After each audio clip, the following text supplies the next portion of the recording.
बस मैं आज दिल से एक आवाज़ निकल रही हूँ, बहुत खुश हूँ इस टाइम पे। क्या बोलूँ मेरी आवाज़। मैं ऐसे ही मैं गुरु जी के साथ बातें करती रहती हूँ हमेशा, जब भी खाली होती हूँ, जब भी बातें करती हूँ गुरु जी से, कोई प्रॉब्लम नहीं होता, उसके लिए भी मैं उसके लिए अरदास लगाती हूँ। बहुत सारे लोग हैं, मैं रो के अरदास लगाती हूँ और गुरु जी सुनते भी है, मुझे ऐसा लगता है। पता नहीं कोई आंटी बोलती है कि सुनती है नहीं, तो मैं सबकी लगाती हूँ अरदास। कोई भी परेशान होता है, तो उसकी भी लगाती हूँ अरदास। तो जय गुरु जी। और 17 मार्च को मेरे यहाँ पे नोएडा में सत्संग है, तो सारे सेवादार आएंगे। बता लूँ मैं, मत को बता लूँ मैं।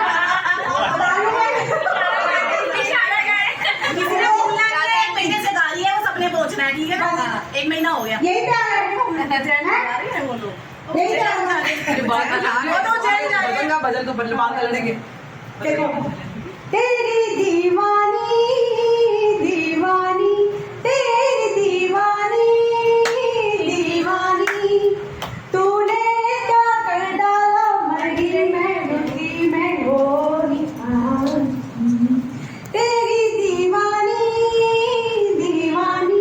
मैं हमेशा यही गाती हूँ, ये वाला गुरु जी के लिए हमेशा यही गाना कि तेरी दीवानी दीवाने, हम दीवाने मस्ताने, हमेशा गुरु जी का गुणगान करेंगे। एक चीज और बोलती हूँ कि गुरु जी का जैसे होता है ना, मैंने बहुत सारी जगह देखा है कि गुरु जी का जब गुरु जी कुछ काम कर देते हैं ना, तो बाद में उनका काम खत्म तो गुरु जी भी खत्म। ये चीज मैंने कल भी नोटिस करी थी, एक घर में गई थी और वो जब परेशान थे ना, मैं आपको बताती हूँ, वो जब परेशान थे ना, उनकी आंखों से मैंने देखा वो परेशान है, उनको मैं गुरु जी के मंदिर में ले गई। तो मुझे बोलते हैं नई संगत को लेके जाओ, जो मैं लेके जाती हूँ हमेशा, जिसको भी मुझे लगता है मैं लेके जा सकती हूँ, मैं लेके जाती हूँ। और आज की डेट में वो इतना खुश है। बट मैंने उनको बोला सत्संग कराओगे कब, गुरु जी को बुलाओगे कब? बोलते वो तो ना वो अभी थोड़ा हिसाब किताब नहीं होता। मैंने गुरु जी हिसाब किताब बना देते हैं, इतना सब कुछ करा दिया, अभी भी हिसाब किताब नहीं बन रहा। तो जय गुरु जी, शुक्राना गुरु जी। जब भी मैं बोलती हूँ किसी के भी काम होता है, कुछ भी होता है, सबसे पहले बोलते हैं काम होगा तब खाएंगे सत्संग, हम गुरु जी को तब बुलाएंगे। गुरु जी को आप घर पे बुलाओ, पहले बुलाओ, तभी तो सब कुछ सही करेंगे गुरु जी। और गुरु जी हमारी फैमिली मेंबर है, मैं ये बोलती हूँ। तो दिल से आप गुरु जी का सत्संग भी कराओ, बुलाओ उनको, घर पे बुलाओ। वो एक जब जिस घर में सत्संग होता है वो उसमें वास करते हैं, वो उस घर में रह जाते हैं, वो जाते नहीं है। मुझे तो लगता है, मैं उत्तर लगे, मैं आंटी मुझे एक अंकल ने बोला था, आप यहाँ से जा तो गए हो, गुरु जी यहीं पर है, आप जिस घर में जाओगे वहाँ आप लेके जाओगे, वहाँ पे ये घर प्लस है। वो मुझे लगता है वो वाला घर प्लस हो गया था, गुरु जी वहाँ पर आए थे। और नोएडा चले गए तो वहाँ पे भी गुरु जी को हमने बुला लिया, तो वहाँ भी गुरु जी आ गए। तो सारी आंटी से रिक्वेस्ट है, सत्संग कराएं, गुरु जी को अपने घर पे लेके आए। और जब सत्संग जब भी गाएं तब अंदर से आवाज भी आए और लगे कि गुरु जी पे विश्वास है। ऐसे नहीं है कि फॉर्मेलिटी दिखाने वाली बात नहीं होनी चाहिए, फॉर्मेलिटी नहीं होनी चाहिए, दिल से होनी चाहिए, दिल से। गुरु जी के साथ जब दिल से जुड़ेगा ना नाता, तभी होगा, तभी खुलेगा सबका खाता। बता रही हूँ मैं, जब गुरु जी का नाता जुड़ जाता है ना, वो सबके खाते खोल देते हैं, सबके अकाउंट निकाल देते हैं, सबका क्या निकालते हैं, क्या बोलते हैं, बही खाता। जो बही खाता होता है ना, अकाउंटेंसी में बोलते हैं लेजर, वो निकाल देते हैं। और किसका डेबिट और क्रेडिट करना है ना, वो 1 मिनट में निकाल देते हैं। और गुरु जी करते हैं वो सारी चीजें। जब मैंने ये देखा है कि गुरु जी सब चीजें करते हैं, कोई भी चीज जो छोटा है छोटा। अब आंटी ने बोला रिजल्ट आ गया, पास होगी लड़की। आप एक बात बताओ, जब गुरु जी घर में बैठे तो टेंशन लेने की जरूरत क्या है? टेंशन नहीं लेनी आंटी। जब पास कर दिया गुरु जी ने, आपको वैसे पास कर दिया। आपकी जो चौखट है ना, नेगेटिविटी वहीं से वापस, जो भी अंदर आएगा नेगेटिविटी वहीं से वापस। जय गुरु जी का अपना वो आपका घर गुरु जी वाला हो गया। और जब भी कोई गुरु जी वाले रास्ते मिलते ना, ऐसा लगता है फैमिली मिल गई, गुरु जी मिल गए, तो ऐसा लगता है हाँ ये तो हमारी फैमिली है। तो गुरु जी से नाता जोड़ रहे हैं हमें आगे। और सबसे बड़ी बात, गुणगान भी क्या करो। मैं एक बात बताती हूँ, जब भी एक चीज है, किसी घर में सत्संग होता है, वो क्या करता है, गुरु जी आए, शुक्राना गुरु जी, धन्यवाद गुरु जी, दैट्स इट। अरे मेन मकसद तो बताओ कि आपने सत्संग कराया क्यों है, आपने गुरु जी को बुलाया क्यों है? अगर आप गुणगान नहीं कर सकते तो क्या फायदा? आप एक लोग हो, आप 10 लोग को जोड़ो ना। हमारी लाइफ का टारगेट क्या है? यही तो टारगेट है कि एक आदमी जोड़े, 10 आदमी जुड़े, उससे 10 से 100 बनेंगे, 100 से 1000 बनेंगे। आप देखो मंदिर में जाके कितने सारे लोग आते हैं, लाखों करोड़ों, जब कुछ होता है, बर्थडे होता है, कुछ भी होता है, तो गुरु जी की कितनी संगत आती है। तो हम अपनी लाइफ का एक मकसद बनाना चाहिए कि हम जहाँ भी जाए लोग को जोड़े, लोगों की प्रॉब्लम खत्म हो, सॉल्व हो, अपने बारे में सोचा करो, कभी सोचो जब आप किसी के बारे में सोचोगे गुरुजी आपके बारे में सोचे कितनी अच्छी आंटी है, क्या है, आप ये सोच रहे हो लाइफ में। तो जब भी आप गुणगान करो ना, तो अपना जो भी सत्संग है लाइफ में क्या हुआ है, क्या हुआ है आपकी लाइफ में, कुछ चेंजेस हुए हैं, नहीं हुए, जो भी हुए आप दूसरों को बताओ, तभी तो लाइफ में लोग जोड़ेंगे। उनको क्या लगेगा कि ये मतलब जो भी नई संगत आई है, मुझे नहीं पता, हाथ खड़े कोई यहाँ पर, कोई नई संगत आई है तो नई संगत है यहाँ पर, कोई आंटी है, आंटी है। अब ये बताओ आंटी, आप यहाँ पर आए सत्संग में बैठे, 2 घंटे सत्संग चला, शब्द चले, तो आपने कैसा फील किया, क्या लगा आपको कि ये लोग ये सारे बैठे, कोई कुछ बोल नहीं रहा, पर शब्द चल रहे हैं, सुन रहे हैं, तो कैसा फील किया आपने, कहाँ पर आ गई मैं? ये बहुत ही अच्छा लगा और मैं रुक नहीं पाती हूँ, जहाँ भी सुनती हूँ सत्संग गुरु जी का। मुझे आंटी का फोन आया, राधा आंटी का मैसेज आया, तो मैंने उनसे कहा, मैंने कहा जहाँ भी सत्संग होगा मैं वहाँ पहुँचूंगी।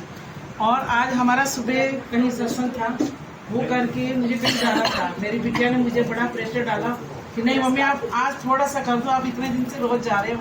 मैंने कहा नहीं, मुझे मैसेज आया, मुझे आंटी ने नहीं बुलाया, मुझे गुरुजी ने बुलाया, मुझे वहाँ जाना ही जाना है, हाजिरी लगानी ही लगानी है, शुक्राना करना ही करना है। ये उनका शुक्राना है बहुत बड़ा कि मैं एक सही स्थान पर गुरुजी ने मुझे ला के पकड़ा।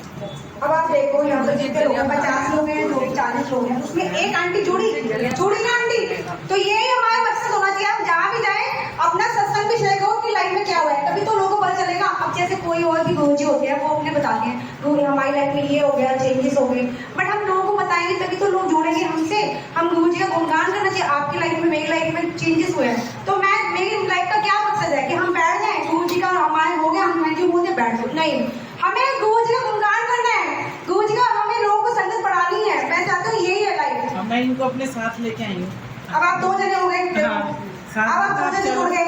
अब आप सोच लो कि आप ये जो जगह पे आए हो ना, गलत जगह नहीं है, ये गुरुजी का दरबार है, सच्चा दरबार है, और इस दरबार पे हर चीज पूरी होती है, चाहे आपकी फिजिकल प्रॉब्लम है, घर की टेंशन है, पड़ोसी की टेंशन है, कोई भी टेंशन है, गुरुजी सब सुनते हैं। गुरुजी वहाँ बैठे होते हैं। हाँ, तो गुरुजी को देख रहे हैं, आपके घर देख रहे हैं, तो जय गुरुजी, शुक्राना गुरुजी। सारी संगत से रिक्वेस्ट है कि आप अपनी लाइफ में जो भी ब्रेकर होते हैं, कुछ भी होता है नीचा, हाँ, तो अपनी लाइफ में जो भी सारी चीजें होती है वो आपको लोगों को बताना। जय गुरुजी, शुक्राना गुरुजी, जय गुरुजी, शुक्राना गुरुजी। आज वंदना आंटी बोली है ना कि जो मांगो वो मिलता है, और सच में मिला है। 2 दिन पहले राधा आंटी के घर में सत्संग था, तो मेरी ना 3-4 दिन से बीच में सत्संग नहीं थे ना, तो मेरी तबीयत खराब हो गई थी, तो मेरी आंखें नहीं खुल रही थी। तो मैं जब राधा आंटी ने बोला कि पहली बार हम सत्संग करा रहे हैं, मुझे डर भी लग रहा है, जगह की भी कम है, कैसे कराएं, कैसे होगा, कैसे तैयारी करें। मैंने कहा गुरुजी भाई ड्यूटी तो है, जो करनी है सब लोग पहुंच जाते हैं सेवा के लिए। तो राधा आंटी ने सब कुछ क्लियर कर रखा था। और जब मैं घर गई राधा आंटी के घर पर, जब दरबार लगाने गई, तो उसके बाद में मैंने गुरुजी के आगे एक अरदास करी। मैंने कहा आज मेरी अखा नहीं खुल रही है गुरुजी, इवें नहीं हो सकता कि मैं थोड़े नाल बैठा, तुम मैंने अपने नाल बिठा लो। तो गुरुजी ने वो मेरी अरदास पूरी की। गुरुजी ने पता नहीं राधा आंटी के घर में किसी रिलेटिव ने आना था, उनको पता नहीं कालका माई का कुछ है, मतलब हाँ कालका माई उनको आती है, जो भी है वो गुरुजी जानते हैं। तो उनके लिए उन्होंने आसन लगाया हुआ था, आंटी ने अपने दरबार में, मतलब उस जगह पे उनका आसन लगाया हुआ था कि वो आएंगे। अब वो तो लेट हो गए। अब पता नहीं क्यों मैंने अरदास की थी गुरुजी के आगे कि गुरुजी ये नहीं हो सकता कि तुम मैंने अपने कोल बिठाओ, तो गुरुजी ने बिल्कुल अपने पास ऐसे बिठा लिया मुझे। गुरुजी ने मेरी मतलब वो बात पूरी कर दी, और बैठे बैठे मैं गुरुजी को बोल रही हूँ कि आज तुम मेरी ये गल पूरी कर देती है, ऐसा नहीं हो सकता कि तुम मेरे सिर पे भी हाथ रख दो। तो मैंने कहा मेरे को आशीर्वाद दे दो, क्योंकि मेरी आंखें इतनी दर्द है, मेरी उठ ही नहीं रही आंखें। गुरुजी ऐसा नहीं हो सकती मेरे सिर पे हाथ रख दो। और कैसे हाथ रखने आओगे, कैसे निकल के आओगे, कैसे करोगे गुरुजी दसो। मैंने दसो ना, बहुत देर गुरुजी से बैठे बातें करती रही। तो देख लो वहां से मैं उठ के आई, तो जो सारी संगत और मेरे सेवादार जो आए हुए थे यहाँ पर राधा आंटी के घर पे, तो मैंने उनको बोला सामने घर है हमारे घर में, होके जाओ। तो आंटियां सब लोग मेरे घर पे आ गए। तो आंटी जैसे ही आई ना, आंटी मेरे को कहती है God bless you Radha aunty, आप मुझे बहुत अच्छे लगते हो। आप ना जहाँ जाते हो वहीं छाप छोड़ के आ जाते हो, क्योंकि आप हमेशा हंसते मुस्कुराते रहते हो। कह रहे आप मुझे बहुत अच्छे लगते हो। उन्होंने जैसे मेरे सिर पे हाथ रखा और ये बात बोली, मैं कहा गुरुजी बस आप आंटी के रूप में, सेवादार के रूप में मेरे सर पे आपने हाथ रखा, मेरे को ब्लेस किया। गुरुजी पता नहीं मेरा कौन सा कर्म था जो आपने वो काटा एक संगत के थ्रू। और जब मैं बहुत खुश थी तो सब लोग चले गए। तो रात को जैसे मेरे अंकल आए काम से तो परेशान से लग रहे थे, तो मैंने कहा खाना वाना, कह रही खाना खा के आया हूँ।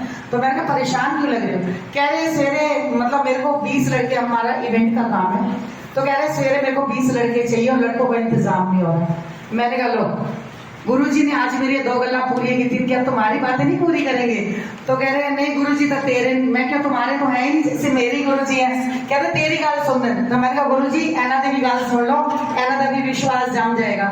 तो गुरुजी की मैंने ऐसे अरदास करी, मैंने कहा गुरुजी ये परेशान हो रहे हैं, सवेरे लड़कों को भेज रहे हैं काम पे 8 बजे और लड़कों का इंतजाम नहीं हो रहा, कैसे होगा गुरुजी आप देख लो, आज एना दी गाल ना छोटी ना करना, बड़ी कर देना। आंटी यकीन मानोगे 6 या 7 मिनट ही हुए होंगे, फोन आ गया उनके, क्योंकि उन्होंने कई लड़कों को फोन कर रखे थे और उनका फोन आ गया कि आपके लड़कों का इंतजाम हो गया। मैंने कहा घड़ी में टाइम देखो कितना टाइम लगा, ज्यादा से ज्यादा 6 या 7 मिनट। उस दिन गुरुजी ने मेरी 3 बातें पूरी की, 3 बातें पूरी की। जय गुरुजी, शुक्राना गुरुजी। और कल क्या हुआ, हम वसुंधरा में सत्संग जब वहां करने गए तो गुरुजी पूरे पंडाल में ब्लेसिंग के रूप में, तितली के रूप में पूरे पंडाल में ही उड़ते, पूरे ब्लेस किया उन्होंने सत्संग को, आंटी अंकल को, हम संगत को, सेवादारों को। ऐसे तितली ना आगे पीछे आगे पीछे आगे पीछे पूरे पंडाल में, इतना बड़ा पार्क था उसमें। मतलब बहुत अच्छा संगीता आंटी के मतलब भतीजी के घर में सत्संग का, बहुत अच्छा उनका नेचर, प्यार मिला हमें, आशीर्वाद गुरुजी का भी मिला। उनका सत्संग भी गुरुजी ने ब्लेस किया, संगत को ब्लेस किया। और पता नहीं हम वहां से आए 9 बजे पहुंचे तो पूजा आंटी ने, हमारे वहां जो पूजा आंटी रहते हैं, उन्होंने अपने घर पे बुला लिया। देखो आंटी, हम लोग नहीं जा रहे थे, उनकी ब्लेसिंग जो मिली थी तो हम लोग उनकी शॉप पे दे रहे थे। अंकल ने बोला, मैंने कहा अंकल जी ये आपका ना पेन ड्राइव ले लो। तो मैंने कहा आज अंकल आपका वो पेन ड्राइव तो चला नहीं। कहते ऐसे कि नहीं हो सकता है, ऐसा तो नहीं हो सकता, मैं तो पेन ड्राइव तैयार की था, प्लेलिस्ट तैयार की है। मैंने कहा अंकल कल भी वहां चल गई थी, परसों भी चल गई थी, आज यहाँ पर चली नहीं। कहते चलो चलो चलो ऊपर चलो, मैं तुम्हें चला के दिखाना। आंटी वो प्लेलिस्ट वहां पर नहीं चली उस सत्संग में। गुरुजी कहते हैं कि वो सत्संग शायद आप लोगों को नहीं सुनाना था, और जो दूसरा सत्संग हमने तुरंत डाउनलोड किया उसमें सत्संग भी लेट हो गया उस वजह से।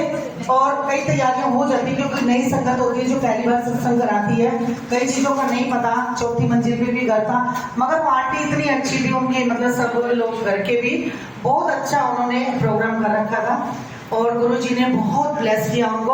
और वहां से फिर हम लोग जब आंटी के घर पर गए, पूजा आंटी के घर पे, तो गुरुजी के आगे बैठे बीना आंटी भी थे और नीना आंटी भी थे। तो हम लोग बैठे तो आंटी ने बोला नहीं अब तो शब्द सुन के जाना पड़ेगा। उन्होंने ऐसा शब्द लगाया, आंटी जैसे रोम रोम खुश हो गए हमारे कि पूरा हमारा सत्संग ना वहां से अब तक का मतलब जैसे स्वीकार कर लिया गुरुजी ने। ऐसे आंखें भराई, सब संगत वहां रोने लगे।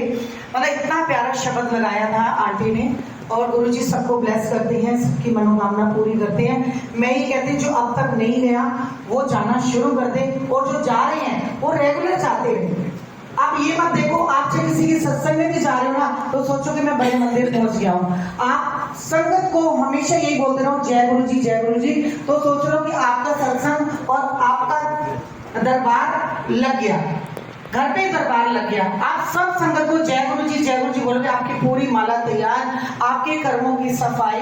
मैं बार बार यही बोलूंगी जो वंदना आंटी बोल रही है, हमारा टारगेट सिर्फ यही होना चाहिए। हमें चाहे किसी से कितनी भी नाराजगी हो, मगर सत्संग के माध्यम से हमें अपने सेवादारों से, अपने फैमिली, ये हमारी फैमिली है, हमें एक दूसरे से नाराज नहीं होना। अगर कोई नाराज है तो उसे हमारा फर्ज बनता है कि हम उसको संगत में लेके आए। जैसे हमारी सुषमा आंटी आजकल नहीं आ रही है, वो चाहे किसी बात से भी नाराज हो, देखो ये हमारे सेवादार हैं, कोई ना कोई शायद हमारे मुंह से कोई बात निकली हो या अंकल आंटी से निकली हो, किसी के जरिए भी, मगर हमारी कोई संगत पहले वो 2.5 साल से वो सत्संग में आ जा रहे हैं। हम तो बाद में लोकेशन कल से जुड़े हैं, और गुरु जी की कृपा से अगर हमारी कोई संगत नाराज है, हमारा फर्ज बनता है हम सब लोग मिलके आंटी को दोबारा से संगत में लेके आए, क्योंकि एक की वजह से ही ना, मतलब हमें लगता है ना कि भाई एक नहीं आ रहा तो हमें भी थोड़ी तकलीफ होती है, एक हमारा सेवादार नहीं आ रहा। देखो हम सबसे प्यार करते हैं तो गुरु जी हमें प्यार करना ही सिखाते हैं। कल रात को क्या हुआ, हम लोग बात ही कर रहे थे फोन पे, आप सब लोग थे, ऐसे पता नहीं मेरा मन किया, मैंने कहा लगभग प्रसाद तो हमने शाम को खाया था तो मेरे को भूख लगी है। आंटी आप यकीन करोगे 3 बातें जो परसों गुरुजी ने पूरी की और कल जो हमें गुरुजी ने ब्लेस किया, क्या ब्लेस किया। मैं जैसे वो नमकीन खाने लगी, आंटी इतना बड़ा कांच का टुकड़ा उस नमकीन में आया, कैसे आया कैसे नहीं आया, क्या मैं आज ना, इसलिए ना मैं ना पता नहीं क्यों जैसे ही मैंने वो नमकीन मुंह में डाली ना मूंगफली के साथ, और ध्यान तो दिया नहीं, और मैंने सोचा कि वो जैसे ये नमकीन की पापड़ी होती है ना, मैंने जैसे ही चबाई दांत में ऐसे कड़क करके पूरा कांच टूट गया। मेरे तो होश ही उड़ गए, गले में जाता तो क्या होता, ये होता वो होता। मम्मा मैं इतनी परेशान कल से, अभी तक वो दिमाग से ना मेरी बात निकल नहीं रही। और सुबह 3 बजे 3:15 के उठे, क्योंकि बुलबुल आंटी का जन्मदिन था, हम लोग पीरागढ़ी भी गए थे, वहाँ पर अमृत वेले का सत्संग होता है, वहाँ भी गए थे, आज गए थे हम लोग। कल था, हाँ बर्थडे कल था, मतलब आज सेलिब्रेट करने गए थे हम लोग सुबह, तो वहाँ भी गुरुजी ने बहुत ब्लेस किया। मैं यही बोलना चाह रही हूँ कि गुरुजी पता नहीं कौन सा हमारा कर्म आप काटते हो कि आप हमें सत्संग में बुलाते हो। सत्संग में बुलाने का मेन कारण ये, अगर कल मान लो कांच वो मेरे गले में चला जाता तो मेरा क्या हाल है। आज सबके बीच में हो, गुरुजी आपके सत्संग में हो, आपका लख लख शुक्राना जो आपने इतना ब्लेस किया। और 2 बातें गुरुजी के बारे में, लोकेशन का देखो, मेरी बात सुनो आप, आज आप बोलो, क्योंकि आप सत्संग की मैनेजमेंट को जो संभालते हैं, उसके बाद आप गुरुजी के बारे में कुछ बताया भी करो संगत को, क्योंकि देखो कुछ बातें हमारी हम सोचते हैं वो आंटी तो है सारी, बोले हाँ ये आंटी है, बोल बाल के चली गई है, कुछ अंकल को भी गुरुजी के बारे में बताना चाहिए। जय गुरुजी, शुक्राना गुरुजी, आपने कल इतना ब्लेस किया कि पत्नी आज सत्संग में शायद नहीं होते, आपकी कृपा से आज यहाँ खड़ी है। जय गुरुजी, शुक्राना गुरुजी।